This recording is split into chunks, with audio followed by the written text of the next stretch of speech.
साथियों, स्वागत है आपका आपके अपने YouTube channel study with MK Singh पर। साथियों, कैसे हैं आप? आशा करता हूं बहुत अच्छे होंगे और आपकी तैयारी बहुत अच्छे से चल रही होगी। साथियों, आज हम बात करेंगे उत्तर प्रदेश पुलिस कांस्टेबल री एग्जाम की कट ऑफ को लेकर बात करेंगे। यानी कि कट ऑफ कितनी रह सकती है, कैटेगरी वाइज कट ऑफ कितनी होगी, फीमेल की कट ऑफ कितनी होगी, कट ऑफ अधिक रहने के क्या कारण हो सकते हैं, क्यों अधिक कट ऑफ जा सकती है इस बार। देखिए, शुरू करते हैं वीडियो। कुल कितने पद हैं इस बार? तो सबसे पहले पदों की संख्या देखते हैं। 60,244 पदों के लिए विज्ञापन जारी किया गया था उत्तर प्रदेश पुलिस कांस्टेबल में। अब इसमें कुल कितने फार्म भरे गए? तो फार्म भरे गए 50 लाख के आसपास फार्म भरे गए। इसमें कुल 50 लाख फार्म भरे गए। तो एक पद पर दावेदार लगभग 82 कैंडिडेट एक पद के लिए दावेदार हैं।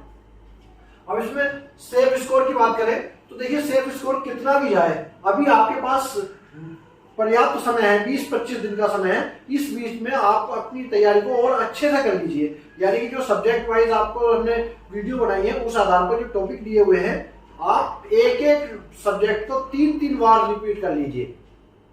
एक एक सब्जेक्ट का इस तरह से रिवीजन कर लीजिए कि कोई भी प्रश्न किसी भी तरह का आए वो छूटे नहीं। और सिलेबस के आधार पर तैयारी करनी है आपको। सिलेबस से बाहर कुछ भी नहीं आने वाला है। सिलेबस, ओनली सिलेबस को पढ़ना है आपको।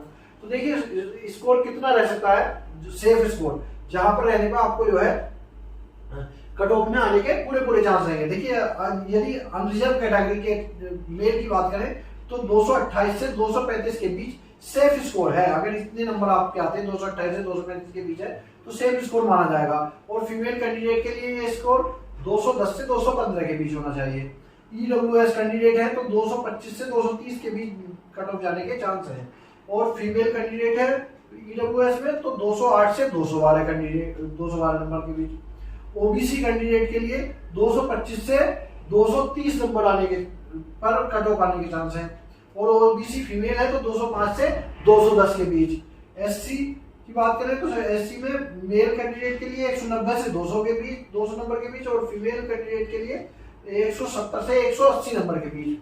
एसटी कैटेगरी के लिए 170 से 175 नंबर के बीच। और फीमेल कैटेगरी के लिए 140 से 150 नंबर के बीच। इतने नंबर आपके खुद के होने चाहिए, नॉर्मलाइजेशन से अलग। अब नॉर्मलाइजेशन के बाद मेरिट बढ़ भी सकती है, कट ऑफ बढ़ भी सकती है। नॉर्मलाइजेशन के बाद कितने नंबर का नॉर्मलाइजेशन होता है वो पेपर के आधार पर पता लगेगा।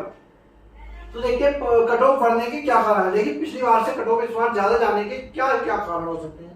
इसके कारण सबसे पहला तो री एग्जाम, यानी कि परीक्षा दोबारा करवाई जा रही है। तो जब कोई दोबारा एग्जाम होता है तो परीक्षार्थी बहुत अच्छे से तैयारी कर लेते हैं और उनको पढ़ने के लिए और पर्याप्त समय भी दिया गया।